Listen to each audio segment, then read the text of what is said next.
Bismillah ar-Rahman ar-Rahim, salatu wassalamu ala ashrafil mursalin. Alors, on continue avec la correction de la série des exercices que je vous ai donné il y a 10 jours. Alors, maintenant, on nous demande dans cet exercice compléter les trois vues. Ça veut dire qu'on doit compléter la vue de face, la vue de droite, ainsi que la vue de dessus. Alors maintenant on commence par la projection de la vue de face vers la vue de droite. La flèche rouge représente l'observateur, ça veut dire on est dans cette position et on va projeter les différents points ou les différentes intersections de surface. Alors comme on peut voir, on a ce premier point qu'on doit projeter sur la vue de droite et après on a le deuxième point qu'on doit projeter sur la vue de droite. Alors, maintenant on peut commencer par la projection de ce point. Maintenant ce point on va le projeter et on va le projeter en trait discontinu. Pourquoi discontinu? Parce qu'il est ce point il est caché derrière ces surfaces, on ne le voit pas, on va le projeter en trait discontinu.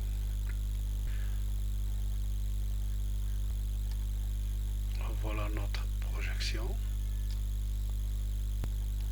Maintenant, on trace sur la vue les lignes discontinues, ou un trait discontinu fin.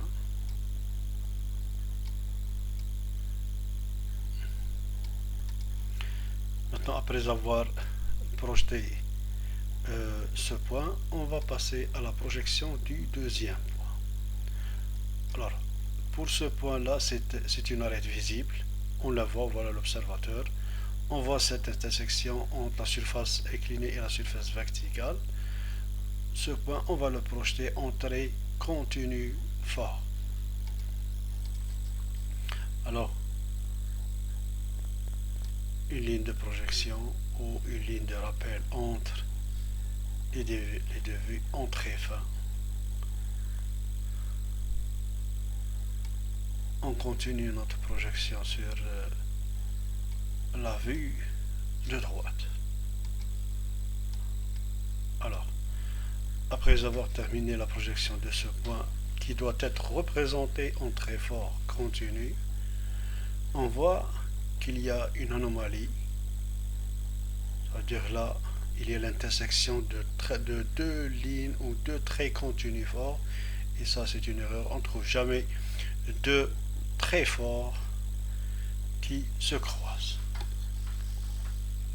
Alors maintenant, pour déterminer exactement la longueur de notre arête, soit elle est dans cette position ou dans l'autre position, pour vérifier, on va faire la projection de ce point sur la vue de dessus. Maintenant, ce qu'on va projeter, on va projeter ce point et ce deuxième point.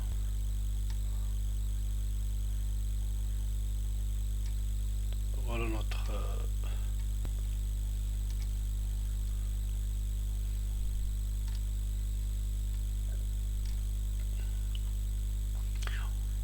alors on a projeté le point sur la vue de dessus. On a deux points. On a les deux points. Maintenant, on va faire la projection horizontale du premier point.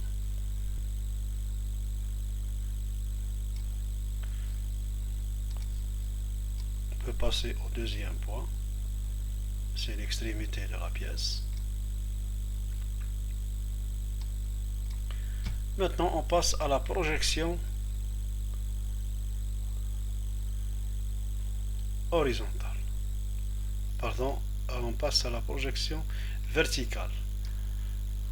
Ça veut dire qu'on va faire la projection de la vue de dessus vers la vue de droite en passant par la ligne de renvoi de 45 degrés. Voilà notre projection. Voilà notre partie. Alors, quand on réalise cette projection vers la vue de dessus, on peut voir que notre arête est limitée entre ces deux points. Voilà le premier point et le deuxième point. Alors on peut tracer notre ligne continue en noir.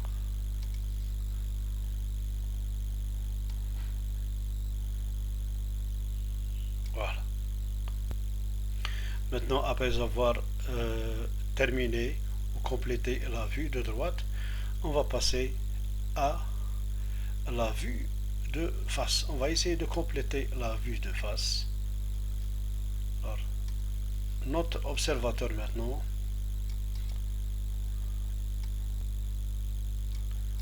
Alors maintenant l'observateur est situé dans cette position.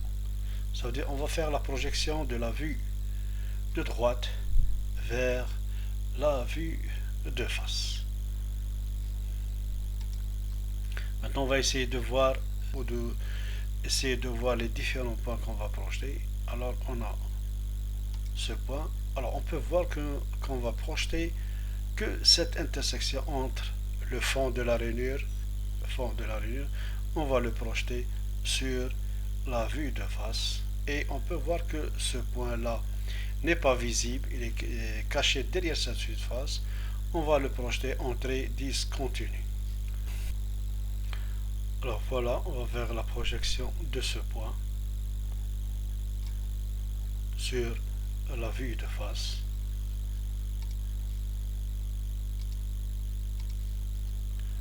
Trace notre ligne de rappel qui relie les deux vues, la vue de droite et la vue de face. Alors on peut voir que ce point n'est pas visible, on doit le représenter par un trait discontinu.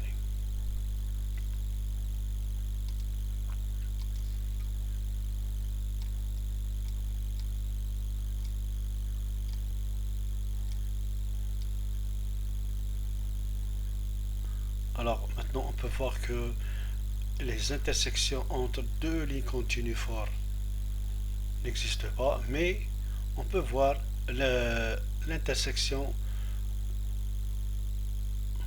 de deux lignes discontinues ou l'intersection avec un trait fort. On peut trouver l'intersection d'une ligne discontinue avec une ligne continue forte. Alors maintenant, après avoir terminé la projection de la vue de droite vers la vue de face, maintenant on passe à la projection de la vue de droite vers la vue de dessus. Maintenant l'observateur, il va changer de position. Voilà notre observateur. L'observateur maintenant il est situé dans cette position.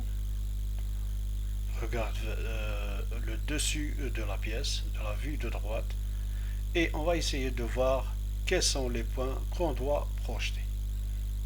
Alors, on peut voir, on a ce point qui est déjà représenté, et puis on a le deuxième point. Alors, on peut voir qu'on a deux points à projeter vers la vue de dessus. Alors, on va faire la projection verticale.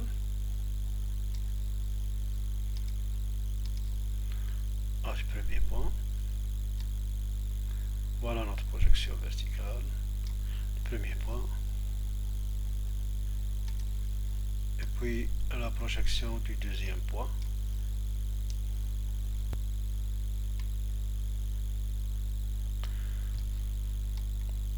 Alors maintenant, après avoir projeté ces deux points sur la ligne de renvoi de 45 degrés, on passe à la projection horizontale.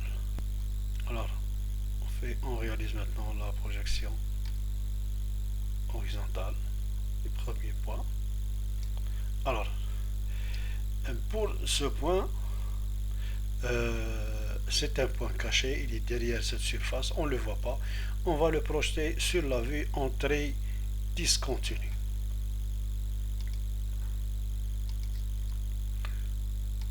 Voilà notre trait discontinu.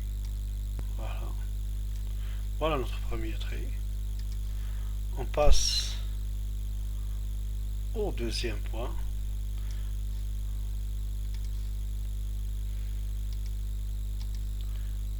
Alors toujours en utilisant la ligne de rappel qui relie la vue de droite et la vue de face. La même chose, le deuxième point, c'est un point qu'on ne voit pas, il est invisible, il est caché derrière cette surface. On va le projeter en trait discontinu.